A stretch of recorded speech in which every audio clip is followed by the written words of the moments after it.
जीरा प्लस और चाय के साथ इस चैंपियंस ट्रॉफी में मैं करूंगा गुफ्तगू आपसे only on Rameez speaks, brought to you by Zeera plus.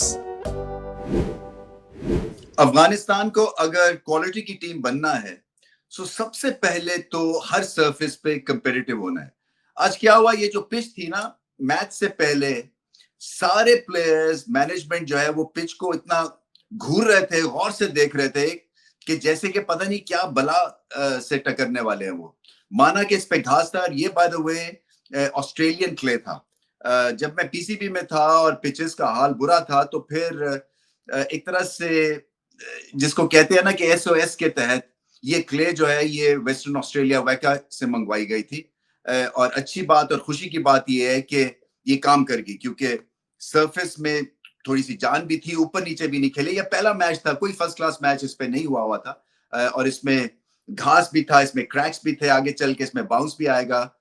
और इसका जो रोल करने का तरीका होता है वो साइडवेज होता है ज्यादातर, अगर आपको बाउंस क्रिएट करना है। तो इस लिहाज से खुशी थी कि ये जो क्ले कंटेंट आया था, इसकी 2 पिचेस बनी है यहाँ नेशनल स्टेडियम में। सो ये जो पिच है, इस पे आज का मुकाबला था। मगर जो एक तरह से पिच को देख के घबराहट का एक बॉडी लैंग्वेज के थ्रू पता चल रहा था, वो ठीक बात नहीं है, क्योंकि ये पिच में कुछ खतरनाक चीज थी नहीं। बड़ी अच्छा खेली, देखे ना, 300 से ज्यादा रन कर दिए साउथ अफ्रीका ने।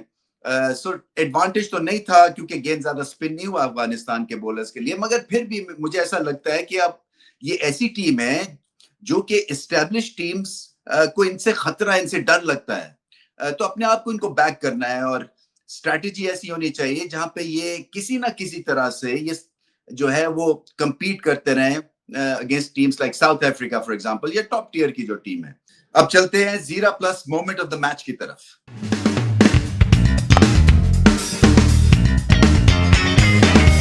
एड्रियन मार्करम ने कमाल की इनिंग्स खेल दी, और मैच जो है वो हाथ से ले गए अफगानिस्तान के, क्योंकि एक मौके पे ऐसा लग रहा था कि शायद 300 स्कोर ना करे साउथ अफ्रीका की टीम।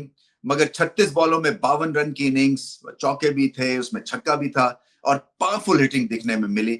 देखिए, एंड पे इस तरह की अगर कोई जो इनिंग्स खेल जाता है वो मेक और ब्रेक इनिंग्स हो जाती है। सो वहां पे क्या था कि उनको रूम भी दी गई, कोई वेरिएशंस का ज्यादा इस्तेमाल भी नहीं किया, और जिसकी वजह से फिर उनका एक जो स्लो स्टार्ट था वो एक बहुत ही एग्रेसिव स्टार्ट में बदल गया। पहले थोड़े से वो ऐसे लग रहे थे जैसे ऑफ कलर है मार्करम, मगर जैसे ही उन्होंने 1-2 चौके लगाए, उसके बाद फिर उन्होंने मुड़ के नहीं देखा। सो एंड में ये जो इस तरह की इनिंग्स होती है ना, जैसे कि ग्लेन फिलिप्स ने पाकिस्तान के अगेंस्ट खेल दी थी, ये क्लिंचर होता है, क्योंकि ये 260-70 कंपेटिटिव होता है, शायद ऑपोजिशन जीत भी सकती है, मगर जैसे ही 310 320 पे स्कोर पहुंच जाता है, वैसे ही जो है ये मुकाबला कई दफा टीम्स के हाथ से निकल जाता है। तो इसमें जो एक सेंट्रल रोल था वो मार्करम का था, और बहुत ही धुआंधार इनिंग्स, बहुत ही अच्छी हिटिंग की उन्होंने। सीधी हिट बड़ी अच्छी लगाते हैं, लॉन्ग ऑन और लॉन्ग ऑफ कवर, ये इनकी रेंज है। शॉर्ट बॉल को भी अच्छा खेलते हैं। और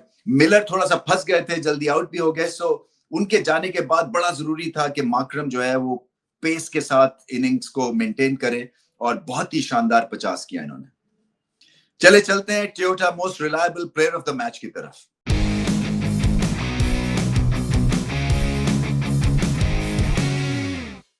रायन रिकल्टन, इन्होंने सेंचुरी की, अपनी पहली सेंचुरी की, और इस सीजन में बेइंतहा अच्छी फॉर्म में है। पाकिस्तान के खिलाफ टेस्ट मैच में 250 किया था इन्होंने। उसके बाद जो साउथ अफ्रीकन लीग है उसमें प्रोमिनेंट इनका एक किरदार था, रन्स के हिसाब से बहुत रन्स किए इन्होंने। और नेचुरली गिफ्टेड नहीं है व्हाइट बॉल क्रिकेट में, मगर दिल लगा के खेलते हैं, और बड़ी कॉमन सेंस के साथ इन्होंने ये बैटिंग की, क्योंकि सीधे बल्ले से ज्यादा खेले, स्वीप शॉट्स दिखी नहीं, और जरूरत भी नहीं थी, क्योंकि इस पिच में थोड़ी सी जान थी। गेंद जो है ऑफ द सरफेस तेज आ रहा था स्पिनर्स का, और मोस्टली जो अफगानिस्तान के स्पिनर्स हैं वो क्विक हैं थ्रू दी एयर। तो बहुत ही अकलमंदी के साथ इन्होंने बैटिंग की, मिड ऑन मिड ऑफ की तरफ जो है वो ज्यादा हिट्स लगाई। और अगर आपका ओपनर फॉर्म में हो ओडीआई क्रिकेट में, तो बहुत बड़ा एडवांटेज मिलता है, क्योंकि फिर मिडिल ऑर्डर आके जो है वो छा सकता है, वो अपने इनिंग्स बना सकते हैं। एक एंड इन्होंने संभाली रखा, रन आउट हो गए खैर, बट बहुत ही अच्छा बैटिंग, बहुत ही अच्छी सेंचुरी थी ये। लेफ्ट हैंड है, उसका भी एडवांटेज मिलता है। और फिर कंसंट्रेशन अच्छी है, फोकस अच्छा है। कोई नेचुरल हिटर या इंस्टिंक्टिवली चौके छक्के लगाने वाले बल्लेबाज नहीं है, मगर रन बॉल के प्लेयर है और इस पिच के ऊपर आइडल बैटिंग ये कर गए। बवूमा के साथ बहुत अच्छी पार्टनरशिप थी, इन पार्टनरशिप्स की वजह से ही साउथ अफ्रीका ने 300 से ज्यादा का स्कोर किया, मगर रिलायबिलिटी के हिसाब से बहुत बड़ी इनिंग्स थी और इसीलिए जो है ये मोस्ट डिपेंडेबल प्लेयर है। बबूमा ने टेस्ट मैच इनिंग्स खेली क्योंकि पिच उस वक्त इस तरह की बैटिंग मांग रही थी। फेंडर डूसन ने 50 किया, मिडिल ऑर्डर में आके रन्स करना एक बहुत बड़ी बात है, क्राफ्ट है, एक महारत उसके लिए चाहिए होती है। और ये मैंने कमेंट्री में भी कहा, ये जो मिडिल ऑर्डर में इस तरह की इनिंग्स होती है ना, ये हमारे अनसंग हीरोज होते हैं, क्योंकि ये मेक और ब्रेक तो होता ही है। सो अगर 50 करते हैं तो कोई ज्यादा क्रेडिट नहीं मिलता जितना कि शायद ओपनर्स को मिलता है या नंबर 3 के बल्लेबाजों को मिलता है, क्योंकि ये उस वक्त इनिंग्स बना भी सकते हैं और बिगाड़ भी सकते हैं। और फिर एंड में आके जो है वो माकरम ने बहुत हजामत की और बहुत ही एक तेज तरह 50 उन्होंने कर दिया। सो 300 रन करने इस पिच के ऊपर मुश्किल था अफगानिस्तान के लिए। फिर विकेट्स भी गिर गई। सो एंड में एक तरह से वन साइडेड अफेयर हुआ, मगर सीखने का भी मौका मिलेगा आई एम श्योर अफगानिस्तान को।